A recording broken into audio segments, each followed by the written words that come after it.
kita sebut mengenai hobi masa PKP, dan hobi PKP ni juga saya tengok ramai yang telah pun bertukar untuk menjadi sumber pendapatan. Antaranya ada yang buat kek, ada yang jual roti, mula-mula je belajar masa PKP. Betul. Tiba-tiba ramai pula orang nak, dah jadi income. Betul, tapi tak semua orang tahu macam mana nak tukar daripada hobi tersebut untuk menjadi satu bisnes supaya mereka boleh juga mendapat pendapatan menerusi hobi yang mereka buat. Jadi kita telah pun dapatkan seorang pakar di talian bersama dengan kita hari ini, iaitu Encik Haris, untuk bagi tahu kita cara macam mana nak tukar ataupun nak jadikan hobi kita tu sebagai sumber pendapatan kita. Hello Encik Haris. Hello. Okey. Encik Haris, dah makan? Dah, Alhamdulillah. Selamat pagi semua. Okey. Sebenarnya kita nak tanya, memandangkan hari ini topik kita hobi PKP, mungkin Encik Haris boleh bagi komen sikit tentang hobi yang boleh menjana pendapatan kalau kita tahu cara yang betul. Okey, alright. Bismillahirrahmanirrahim. Hobi ni sebenarnya, saya yakin semua orang ada hobi, betul tak? So hobi ni, dan ramai orang hobi dia sekadar hobi, kadang-kadang hobi dia tu pengambil duit, bukannya buat duit. Betul tak? Betul. Dan sebenarnya hobi yang bagus adalah hobi yang kita boleh buat dengan keluarkan duit yang banyak, dan masa yang sama duit pun masuk juga, supaya hobi tu boleh diteruskan dengan lagi best, lagi super padu power, kan? Jadi kalau ikutkan konsep, sebenarnya ada beberapa hobi yang boleh profitable-nya sangat tinggi, orang panggil profitable-nya sangat tinggi, dan ada hobi yang boleh sampai mencipta satu brand yang besar. Saya bagi contoh.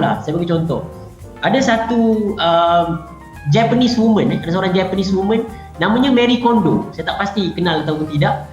Marie Kondo ni dia even ada series dekat Netflix. Kan?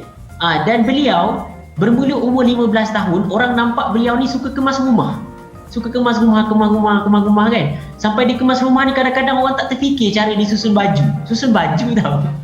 So hari ni nilai Marie Kondo ni, hari tu dia baru saja jual buku dia, 2019 dia launching buku dia, lebih 5 juta unit terjual.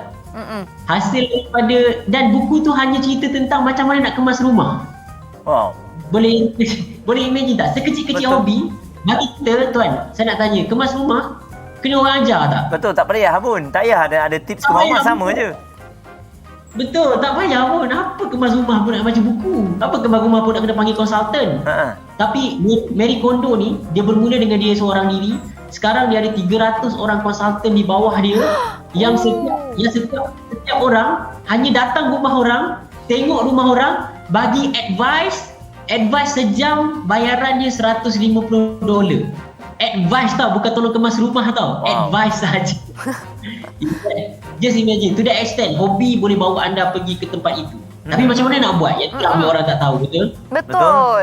Tu yang susah tu, sebab kadang-kadang hobi ni lebih mengikut kepada kita ataupun mengikut kepada kawan, dan ramai orang berfikir hobi ni adalah untuk kita mengisi masa lapang. Betul. Sebab kalau nak buat income, kita buat bisnes, kita bekerja. Tapi hobi tu dah begitu sinonim dengan mengisi masa lapang.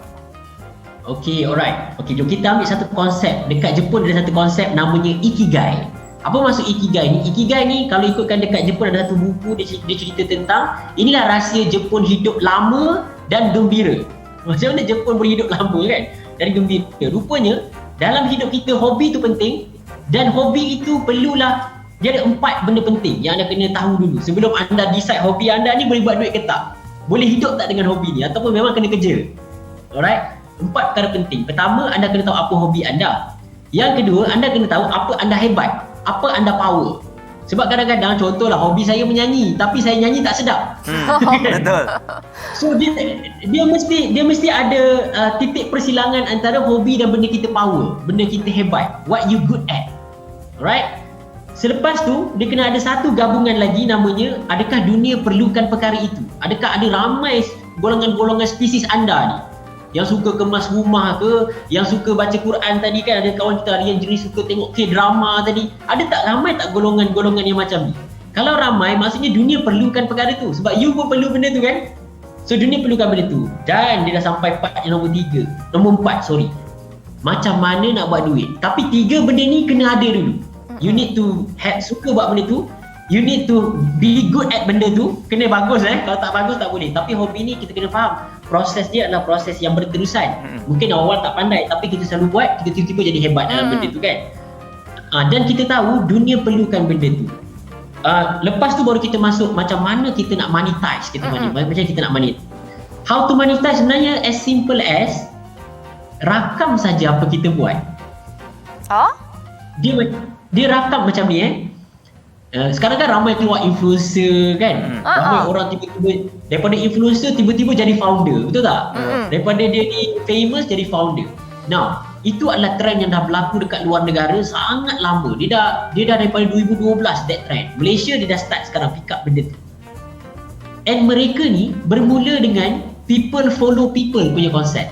Lepas tu baru dia people follow brand. So you kena start dengan sharing. Jangan try create benda yang susah-susah. Katalah saya ni macam tadi ada kita punya tetamu tadi kan, dia orang yang suka kemas rumah. Tiba-tiba nak buat konten kemas rumah ni, dia beli kamera, dia set up cantik-cantik. Benda tu tak bagus sebab orang suka genuine sekarang ni. Orang suka perjalanan nak tengok. Daripada kau kemas rumah lipat baju pun tak pandai, tiba-tiba hebat lipat baju. Orang nak tengok perjalanan tu. So, contoh terbaik bagi saya ketika PKP ada satu watak yang keluar yang semua orang tiba-tiba kenal. Namanya Sugu Pavitra. Ingat tak? Dia tidak plan sangat. Dia tahu dia nak masak apa hari ni, dia rakam je. Abang, tolong pegang kamera bang, saya mau masak bang. Sampai cara dia basuh kuali jadi clear pun orang follow. Betul tak? Kuali dia jadi very very cantik lah kan. Orang wah. As simple as that sebenarnya. Untuk you create dulu follower, biar orang ikut kita, share kita punya hobi, share kita punya minat. One day you akan pergi ke satu benda yang you boleh buat brand you sendiri. You boleh ada consultant ataupun apa-apa sahaja bawah you. It's a company already. It's an organisation yang buat duit kau-kau. Tapi bermula dengan kecil. Okey. Jadi sesuatu yang baik juga membuka satu pemikiran kita untuk menjana income semudah itu. Jadi mungkin Tuan, cara Tuan bercerita tadi memberikan saya dan juga Fiona semangat. Kalau ada rakan-rakan kita yang nak dengarkan motivasi daripada Tuan, mungkin nak dapatkan advice, ada Instagram yang boleh kita pergi? Okey, saya Haris Ghazali, boleh pergi Instagram saya Haris Ghazali, ataupun Facebook saya lah Haris Ghazali. Okay. Haris Muhammad Ghazali kalau di Facebook. Tapi terlupa pula nak tanya, Tuan punya hobi apa Tuan? Okey, saya sebenarnya hobi saya semua saya dah bisneskan Tuan. Saya ada perniagaan bahasa Jepun, saya ada digital marketing agency. Kita bermula dengan kita suka benda tu dulu. Kita suka cakap Jepun dengan kawan-kawan kita. Saya tengok kawan saya ni, kau pandai cakap Jepun try buat kelas sikit. Lepas tu dia start buat kelas. Sekarang ni alhamdulillah kita dah ada 30 orang cikgu bawah kita. Kita dah ada beratus student bawah kita. Within 2-3 years je. So benda ni sebenarnya macam saya beritahu, kita start record je apa kita buat. Kadang-kadang Tuan, saya tambah sikit Tuan, kadang-kadang kita rasa benda tu alah ni hobi je, boleh buat duit ke dengan benda ni. Kalau anda rasa ada doubt itu, anda cuba pergi dekat YouTube, anda cuba search cara lipat baju. Ada beratus view satu video. Kalau tak percaya lagi, tolong pergi YouTube, try search cara goreng ayam. Ada berjuta view dekat satu video. Goreng ayam takkanlah berjuta orang nak tengok, betul tak? Tapi itu hakikatnya. Sampah untuk kita, permata untuk orang lain. Wow. So jangan fikir sangat, rakam saja. Baik, terima kasih Cik Haris.